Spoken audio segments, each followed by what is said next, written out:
መሰረተ ልማት ሲባል የመንግስት የአዲስ አበባ ብቻ ሁኔታ አይደለም።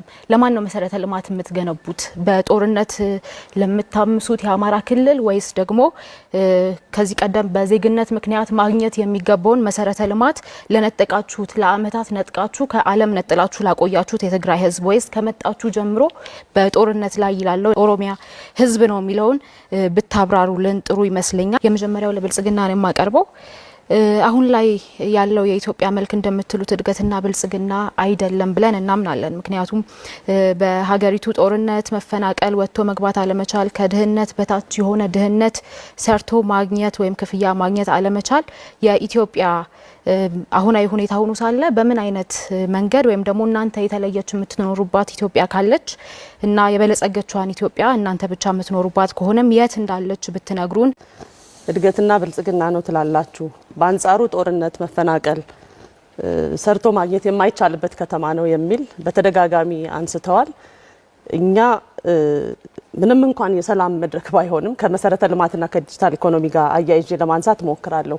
የመጀመሪያው ዜጎቻችን ሁሌ ተቀጣሪ ሆነው ገቢያቸውን በትንሹ እያዩ እንዲያድጉ አይደለም ብልጽግና የሚፈልገው። ብልጽግና ሀብት ፈጣሪ ዜጎች እንዲኖሩት ነው የሚያደርገው። ስለዚህ በዚህም የስራ እድል ፈጠራን በተመለከተ ባለፉት አምስት ዓመታት የኮሪደር ልማቱና ተያያዥ የንግድ ማሳለጦችን ተያይዞ በሌሎች እንግዲህ ብልጽግና ሁላችንም እንደምናውቀው በብዝሃ ዘርፍ ያደላ እንደመሆኑ በማኑፋክቸሪንግ፣ በኢንዱስትሪው፣ በዲጂታል ዘርፉም ጭምር ከቤታቸው ሆነው የሚሰሩ ወጣቶችንም ጭምር በማካተት በአጠቃላይ ለ17.4 ሚሊዮን ሰዎች የስራ እድል ፈጥረናል። ይሄ ዝም ብሎ ከመሬት ላይ የታፈሰ አይደለም፣ በስራ በተግባር የተገኘ መሆኑን ልብ ሊሉ ይገባል።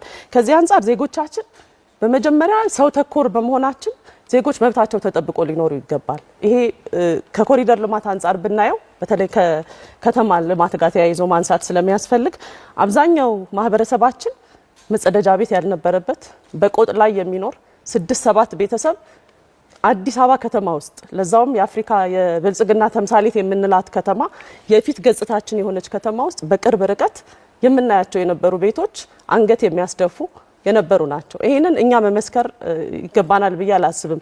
ህብረተሰቡ የምንልበትም እኛ ህዝባችንን ይዘን ስለምንሰራ ነው።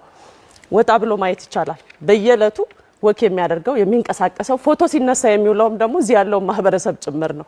እኛ በተግባር በመሬት የተፈተሸ አቅም እንዳለን ለማሳየት ነው። በዚህ ረገድ አብዛኛውን ለሰው ክብር የሚሰጥና በተለይ ለዜጋ ምቹ የሆነ ፓርቲ እንደሆነ ለማንሳት ፈልጌ ነው። ቅድም የህዳሴ ግድብን በተመለከተ አንስታችኋል። የህዳሴ ግድብ በምን መለኪያ ነው የብልጽግና ሌጋሲ ሊሆን የሚችለው የሚለው እንድትመልሱልን። ከተርባይን መቀነስ አንጻር የኢትዮጵያን ጥቅም አሳልፎ ከመስጠት አንጻር የህዳሴ ግድብ በምን አይነት መለኪያ የብልጽግና ሌጋሲ ሊሆን እንደሚችል አይገባንም። እሱን ብታብራሩ። እንግዲህ የህዳሴ ግድብ ሁላችንም እንደምናውቀው ለረጅም ዓመታት በጥናት የነበረ እሱን የካደም አካሄድ የለንም። ብልጽግና ፕራግማቲክ የሆነ በተለይ በትውልድ ቅብብሎሽ የሚያምን ፓርቲ ነው። ይሄን ስንል የተጀመረ ለመሆኑ እኛ መካድም አይጠበቅብንም የነበረም ነው። ነገር ግን የፕሮጀክት አፈጻጸም እና የፕሮጀክት አመራር ሂደቱ ግን በጣም የተበላሸ መሆኑን የኢትዮጵያ ሕዝብ የሚያውቀው ነው። ለዚህም ነው የፕሮጀክት አመራር ስርዓታችንን በአግባቡ መምራት እንዳለብንና በውሸት ዲዛይኖች የተፈረረኩ ስለነበሩ እሱን የማስተካከል ስራ በአንጻራዊነት ሰርተን ከወሬ በዘለለ ህዳሴ ግድብን ዓለምም አፍሪካን በሚደነቅበት ደረጃ የመብራት አቅርቦታችንን የምናሻሽልበት ሌሎች መሰረተ ልማቶችም እንዲሰራ እያደረግንበት ያለነው ተጨባጭ እውነታ ነው። ስለዚህ ብልጽግና አፍርሶ የሚሰራም አይደለም። በተለይ ያለው ላይ የመገንባት የተበላሹትን የማረቅና የማስተካከል ሂደትን የሚከተል ፕራግማቲክ ፓርቲ መሆኑን ልብ ማለት ያስፈልጋል። መሰረተ ልማት ሲባል የመንግስት የአዲስ አበባ ብቻ ሁኔታ አይደለም። ለማን ነው መሰረተ ልማት የምትገነቡት? በጦርነት ለምታምሱት የአማራ ክልል ወይስ ደግሞ ከዚህ ቀደም በዜግነት ምክንያት ማግኘት የሚገባውን መሰረተ ልማት ለነጠቃችሁት ለአመታት ነጥቃችሁ ከዓለም ነጥላችሁ ላቆያችሁት የትግራይ ህዝብ ወይስ ከመጣችሁ ጀምሮ በጦርነት ላይ ይላለው ኦሮሚያ ህዝብ ነው የሚለውን ብታብራሩልን ጥሩ ይመስለኛል። መሰረተ ልማት ለማን ነው የምትገነቡት የሚል ነው።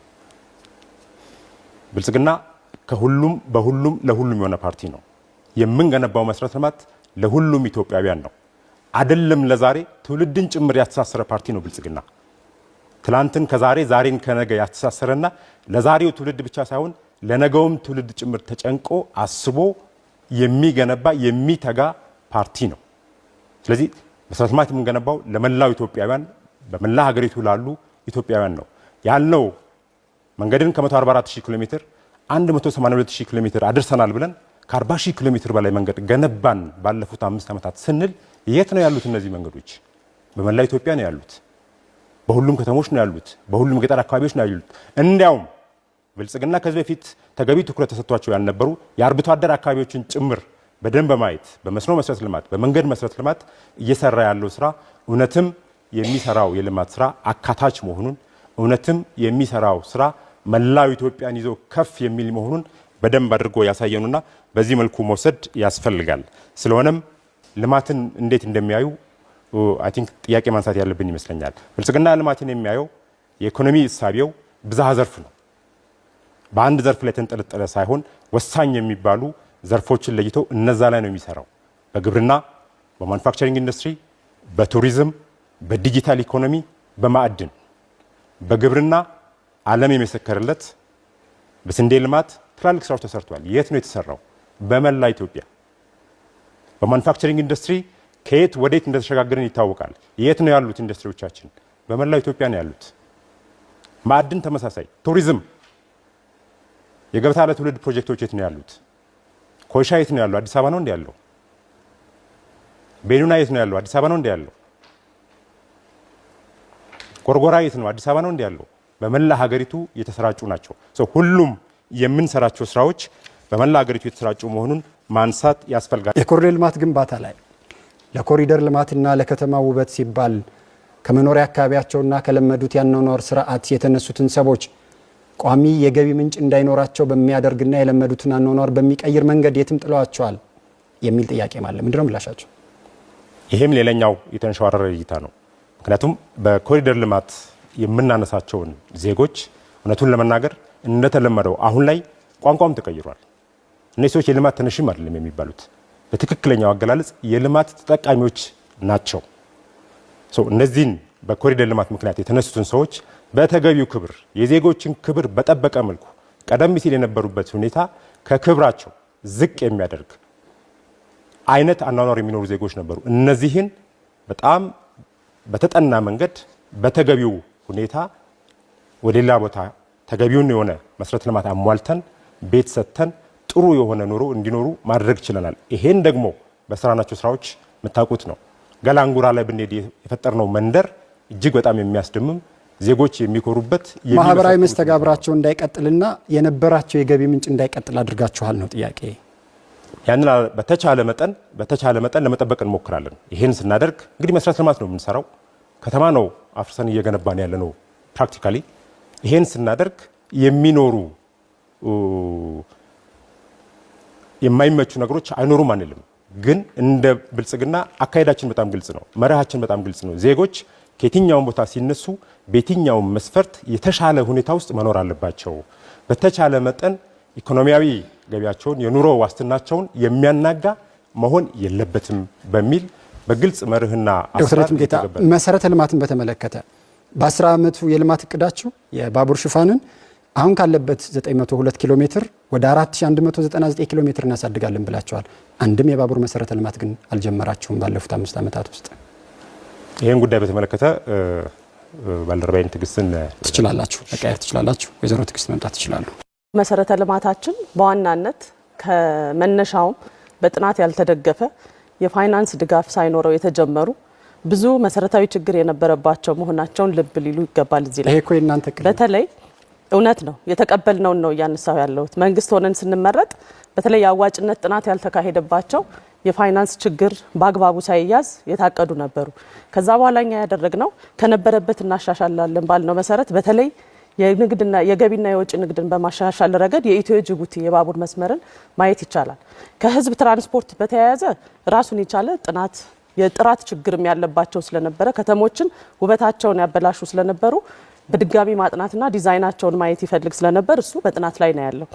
በወጪ ንግድን በተመለከተ ግን የባቡር መስመር ከይዘቱ ለየት እንዲል አድርገን የኢትዮ ጅቡቲ የባቡር መስመር ሁላችሁም እንደምታውቁት የመልቲ ሞዳል ትራንስፖርትን እንዲደግፍ ተደርጎ አብዛኛው ጭነት ባጠረ ጊዜ እንዲነሳ በማድረግ ሂደት በተለይ መንገዶች በማይጎዱበት አዲስ መገንባት እንጂ ያለውን የትራንስፖርት አገልግሎት ማቀላጠፍ ወይ ማሳለጥ አይልም። አሁን ያለንንም እያሳለጥን ነው። ሁላችሁም እንደምታውቁት የኮሪደር ልማታችን አንዱ ያመጣልን እድል